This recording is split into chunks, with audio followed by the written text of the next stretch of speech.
Okay, I do an yeah. Hi guys, welcome back to my favorite things. I'm super excited this time. We have my best friend Haylie Casey in from West Sacramento. West Sacramento. She's in her brand new house. Today we're going to be talking about the next thing in my top 5 favorite things. That's number 1. Number 2, it's cheese. Ooh.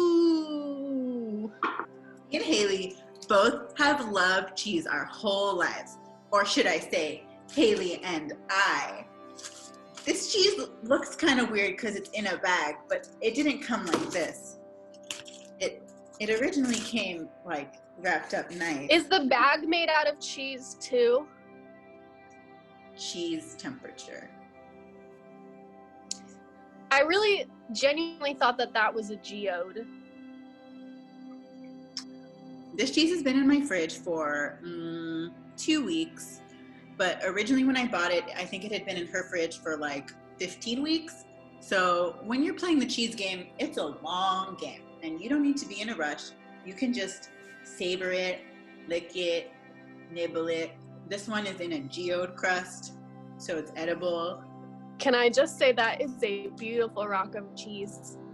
Yeah, I believe the method is they crack open the geode, they milk the cow into the geode, they put it in the fridge room, and then the cheese basically makes itself. You just leave it in a cupboard. Leave it in the cupboard. This cheese is from the farmer's market. This is the cheese place. Chimacum. The lady is very nice. I saw her yesterday and she told me a big important word, but I forgot it, so I'm gonna Google it. It's, what does it mean to be #1 fan of cheese? Cheese fanatic. Cheese fanatic nightmare is the first thing that comes up if you Google that. Nightmare hunt insanity master fanatic boss cheese. Don't know what that's about. You can trust Google. What is the word for if you are a cheese lover? Turdphile. There we go. Turdphile. So all you're gonna need is a knife and a cheese and a cutting board. And you're just gonna, this cheese you can eat the rind. Geodes, they're softer than you think. So when you cut it, we're gonna start, of course, with the smell test. You wanna start with the smell test like far away. Oh, there's a smell. I got some of that. Yeah? Mm-hmm. Wafting. There is a smell. Wafting, and it's important if your cheese has gone toxic, rancid, poison. The waft will keep you safe because your brain will alert you. Poison, poison, and you can stop the cheese process. Our bodies are very good at telling us when something is wrong. So if you smell poison, don't eat the cheese. This cheese does not smell like poison to me from this far, but let's bring it in a bit.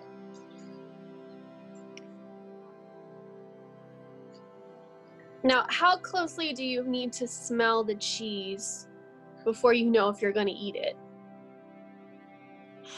It depends on the clarity of your nostrils. Today, I'm looking at clear skies in there, so it doesn't have to be so close for the test to be effective. We're looking for maximum efficacy, minimum effort when it comes to the waft and the nostril inhalation. A lesser known method of cheese sniffing is through the orifice of the mouth, where you kind of go. That's called mouth smell. Are you getting that clear? Do you need me to?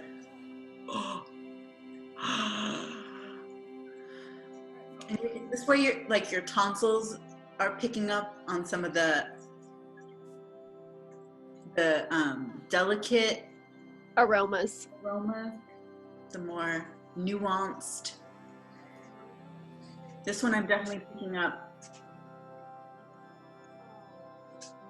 old grass, I guess that's maybe what the cows are eating.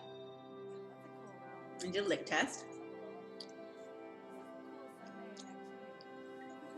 Now, does that hurt your tongue? No, but I do prepare for this by brushing my tongue violently with a toothbrush for 7 minutes a day to really wake up the taste buds. I've heard of that. So you have a nice callus on your tongue to work with. Actually, it's the opposite. I'm brushing the calluses off. Oh, wow. It seems like your tongue becomes so raw doing that. So does that make it easier to taste the cheese? It does. Sometimes I'll get a little bit of the blood taste and I have to differentiate. Is that because I've overbrushed my tongue or is that the cheese? And usually cheese does not taste like blood. So most of the time it's just my tongue is bleeding into my own mouth. Yeah, in a perfect world, cheese would never taste like blood, but due to the nature of cheese tasting, sometimes it does. Sometimes it will. Now, how many tests are there? Well, I'm just wondering if there's any other orifice that is good at picking up cheese notes. so if you have like dry skin or something, you can just rub it on, kind of like lotion. Like it's, you just kind of. It's very creamy. Very creamy. And then this is a great way to take the joy of the cheesy smell through your day. So this hand is going to smell like cheese probably for the next 24 to 48 hours. That's so useful. It's really useful, especially if you're working in an office setting and you really want to be carrying the cheese odors with you through the workday. Like, I know that one time I read that the cheese smell can help with depression. It can help offset depression. So if you start rubbing the cheese, you know, everywhere, like the hands are great because the hands are the key to the world. The hands are the gateway from the heart to the world. That way also if it's on your fingers, everything you touch will be imbued with the cheese essence. And of course, if you don't have gum or something, you can just lick it and you'll get instant cheese refresh. Speaking of an office setting, if you have a spare block of cheese that maybe you didn't eat because you don't like cheese, yeah, you could use it as a paperweight.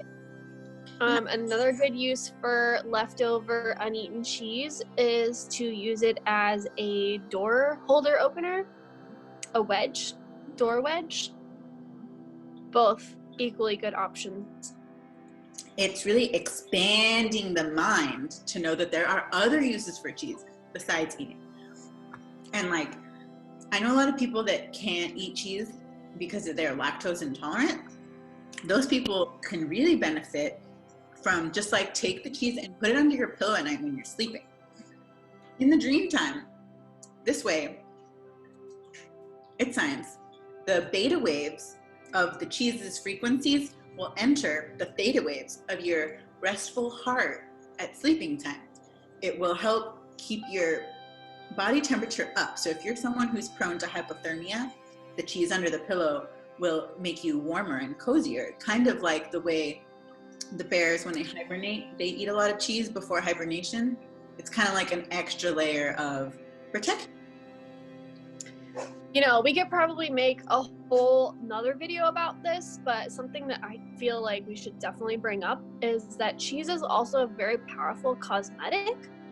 And there's been days where I have just been out of makeup entirely. I can just use it as a light concealer under your eyes for those dark circles. Or you can use it as a wax to remove your facial hair. Another great use is if you have like a really old cheese, like an old blue cheese, you can use it with a brush and brush it onto the brush and make yourself a nice blue eyeliner. Yeah, that one, you have to be careful though, because if you're not used to it, the eye could become irritated by the mold. So it's good to start adding it like maybe start up here by the temples every day with just a little bit of blue cheese to build your immunity, and just every day a little bit closer, a little bit closer, a little bit closer, and then by the end of it, you kind of, you know, like when you put your contacts in, just put a little bit of blue cheese on there, and just directly, yeah. And that way you'll be good to go when you finally do the bold blue cheese eyeliner. That is an excellent tip. Thank you for bringing that up, Haylie. You're welcome. So this cheese, the taste is actually pretty mild for such an old grandfather cheese. It tastes kind of like salty dirt rocks. Mm-hmm. Similar to how it looks. Similar to how it looks. I'm just gonna cut off a piece here.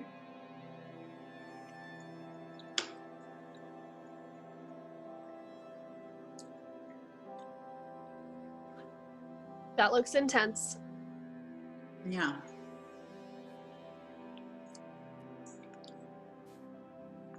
I'm gonna say this cheese is beyond words. Beyond words. I have no words for this cheese.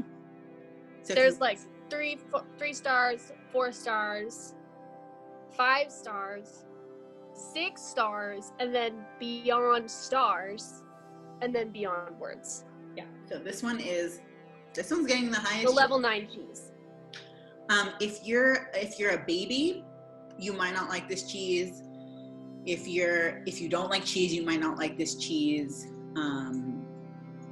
If you're a cow, I don't know if you would like this cheese. I don't know if cows can eat cheese.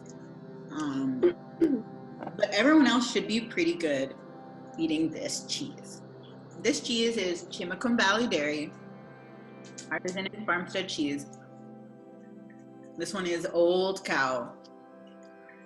If you're in Chimacum, you can get it. Yeah, so the cheese that I brought today is a lovely white meat cheese with a nice buffalo outer coating. Mm-hmm. There's that for you right there. And when I did the smell test, it didn't quite smell right, but then when I just put it in my mouth, the flavors really overcame the bad smell, and I was able to just power through that and just continue eating it. When I did the wafting test, I did pick up some notes of the poison cheese smell that you were referring to earlier in the video, but since my sniffer doesn't work that well, I wasn't really sure if it was the poison smell or if it was just something else in my house that really smelled bad. So I decided to just go right into it and do the taste test. And I gotta tell you, this cheese is probably a 7-star cheese. Yeah. And 7 stars is in between 6 stars and beyond stars. Beyond stars. That's a high rated cheese. I know. And I've only had this for 9 months. Oh, okay. So it is a full birthed cheese. Yeah. I like to let my cheese sit out so that it becomes cow temperature. That's when I find that the most aroma and the most flavor profile is gotten by leaving it out. Yeah. Well, I'm really happy to be here with you today talking about our favorite food, cheese. I just got this for the video. I thought I'd branch out and try some cheese for you. And it is really good. Okay. I just wish I had someone else here that could confirm that this is indeed cheese. I mean, I don't know why anyone wouldn't believe you. It looks like cheese to me, and I'm a cheesophile, otherwise known as a Turdphile. Cheese expert. Yeah. A checkspert. Okay. All right, guys. Well, thanks for going down memory lane with us. That's Cheese O'Clock from My Favorite Things.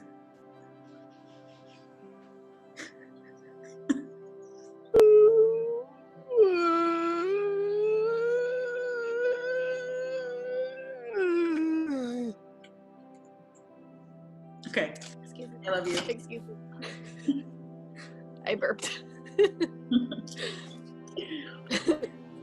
I'll see you next time. Okay. See you next time.